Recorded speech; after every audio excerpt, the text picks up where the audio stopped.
காதுகுத்து விழா அழைப்பதிலை அனைத்து ஊடகங்களுக்கும் அளித்திருக்கின்றோம். அதை நீங்கள் பார்த்திருப்பீர்கள். எந்த அளவுக்கு இந்த அரசு மக்களுக்கு காதுகுத்து என்பதை நாட்டு மக்கள் அறிய வேண்டும் என்பதற்காக இந்த அழைப்புதலை உங்களிடம் கொடுத்திருக்கின்றோம். ஏமாற்று மாடல் திமுக அரசு கடைசி பட்ஜெட் பேரவையில் தாக்கல் செய்துள்ளது.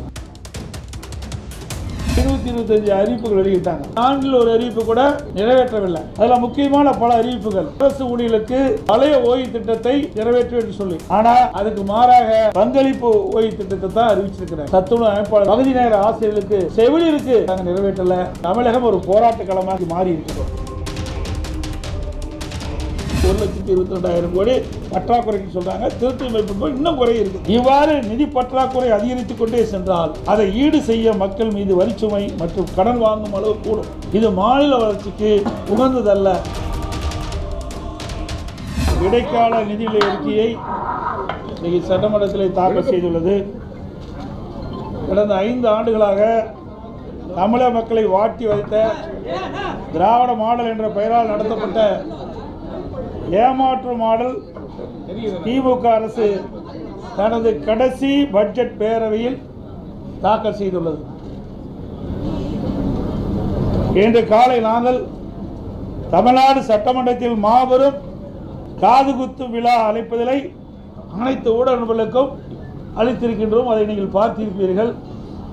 எந்த அளவுக்கு இந்த அரசு மக்களுக்கு காதுகுத்து என்பதை நாட்டு மக்கள் அறிய வேண்டும் என்பதற்காக இந்த அழைப்புதலை உங்களிடம் கொடுத்திருக்கின்றோம். நீங்கள் மக்களிடத்திலே கொண்டு போய் சேர்ப்பது உங்களுடைய கடமை என்று அன்போடு இந்த நேரத்தில் கேட்டுக்கிறேன். 2021ஆம் ஆண்டு திராவிட முன்னேற்ற கழகம் சட்டமன்ற பொதுத் தேர்தலும் போது 525 அறிவிப்புகள் வெளியிட்டாங்க. இதுவரைக்கும் 4 ஒரு அறிவிப்பு கூட நிறைவேற்றவில்லை.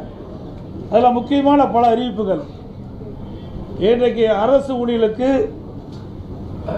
பழைய ஓய்வு திட்டத்தை நிறைவேற்ற என்று சொல்லி, ஆனால் அதுக்கு மாறாக பங்களிப்பு ஓய்வு திட்டத்தை தான் அறிவிச்சிருக்கிறாங்க. அரசு ஊழியர்களையும் இந்த அரசு ஏமாற்றி விட்டது. அதோடு பல துறைகளில் பணிபுரிகின்ற அலுவலர்களுக்கு பல்வேறு உறுதிமொழிகளை அளித்தார்கள். சத்துணவு அமைப்பாளருக்கு வாக்குறுதி கொடுத்தாங்க, நிறைவேற்றலை. பகுதி நேர ஆசிரியர்களுக்கு வாக்குறுதி கொடுத்தாங்க, நிறைவேற்றலை. செவிலியருக்கு வாக்குறுதி கொடுத்தாங்க, நிறைவேற்றலை. விவசாயிகளுக்கு வாக்குறுதி கொடுத்தாங்க, நிறைவேற்றலை.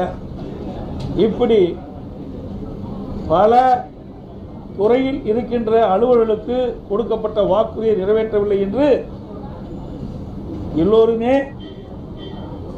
போராட்டத்தில் ஈடுபட்டு தமிழகம் ஒரு போராட்ட களமாக இன்றைக்கு மாறி இருக்கின்றது.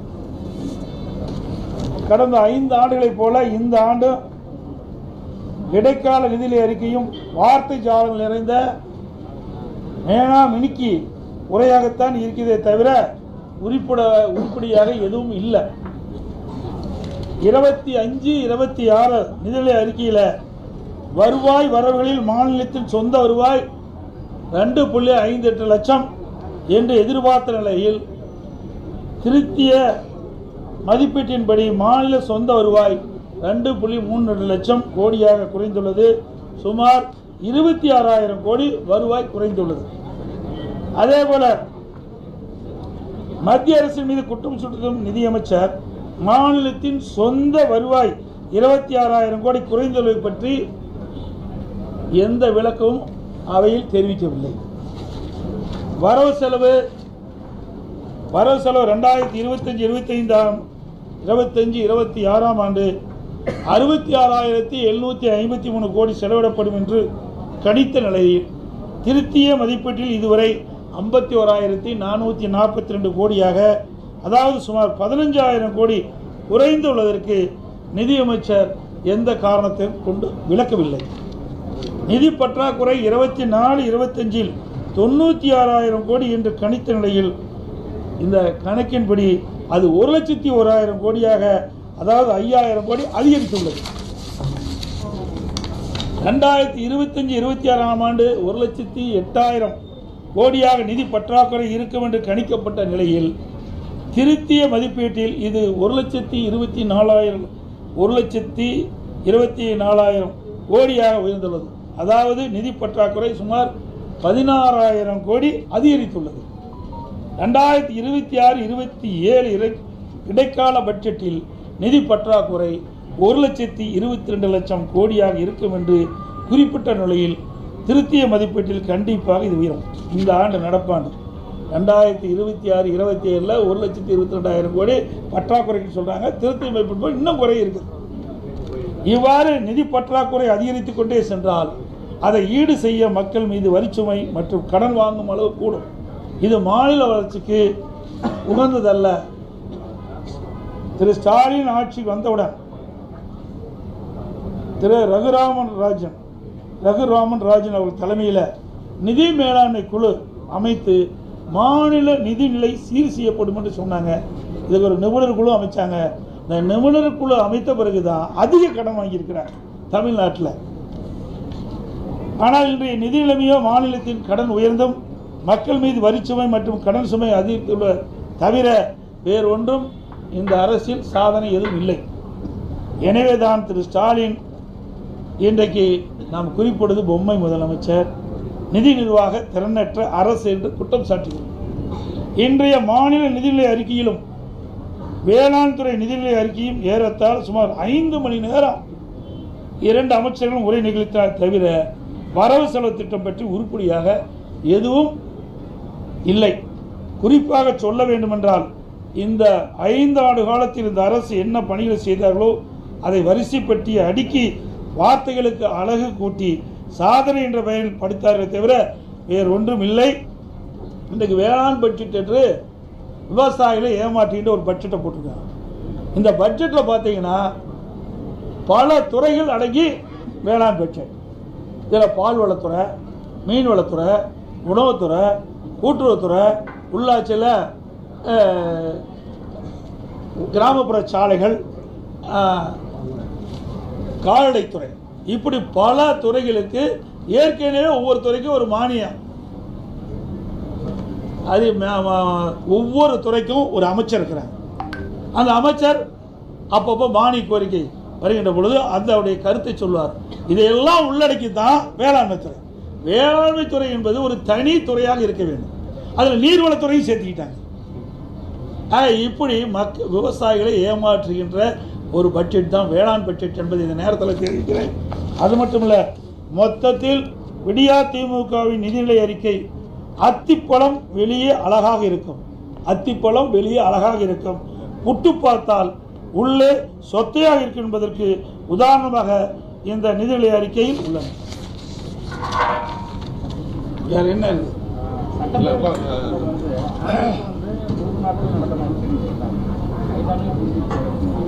இதெல்லாம் சட்டமன்றத்தில் பேசலான்னு நீங்கள் இப்போவே கேட்டுட்டீங்க. இது ஒரு அறிவிப்பை செஞ்சாங்க. 525 அறிவிப்புகள் வெளியிட்டாங்க.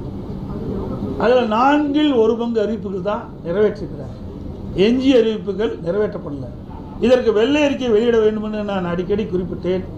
ஊடகத்தின் வாயிலாக, பத்திரிகையின் வாயிலாக சட்டமன்றத்தில் தெரிவித்தேன். அதுக்கு பதிலே இல்லை. ஆனால் முதலமைச்சர், திராவிட முன்னேற்ற கழகத்தில் இருக்கின்ற அமைச்சர்கள் பெரும்பாலானோர் 95% அறிவிப்புகள் நிறைவேற்றப்பட்டதாக சொல்கிறாங்க. அத்தனையும் போய் நீங்கள் கேட்ட மாதிரி சட்டமன்றத்தில் ஒரு வருடத்திற்கு 100 நாட்கள் சட்டமன்ற நிகழ்ச்சி நடைபெறும் என்று சொன்னாங்க. ஆனால் மொத்தமே ஒரு 140 நாள் தான் இருக்குன்னு நான் கருதுகிறேன். இவ்வளோ தான் 5 வருஷத்துலையும் சேர்த்து இந்த அரசாங்கம் இந்த சட்டமன்ற நிகழ்ச்சி நடத்தியிருக்கு. தொடர்ந்து போராட்டம், கிராம உதவியாளர் போராட்டம் ஒரு பக்கம், ஊராட்சி செயலாளர் ஒரு போராட்டம், விவசாயிகள், கறிக்கோழி விவசாயிகள் அந்த போராட்டம் தொடர்ந்து நடந்துட்டு இன்னும் முடிஞ்ச பாடு இல்லை. இப்போ இங்கே சட்டமன்ற கூட்டத்தொடரில் ஒவ்வொரு முறையும் வாக்குறுதி கொடுத்துட்டு வராங்க, பேச்சுவார்த்தை நடத்திட்டு வராங்க.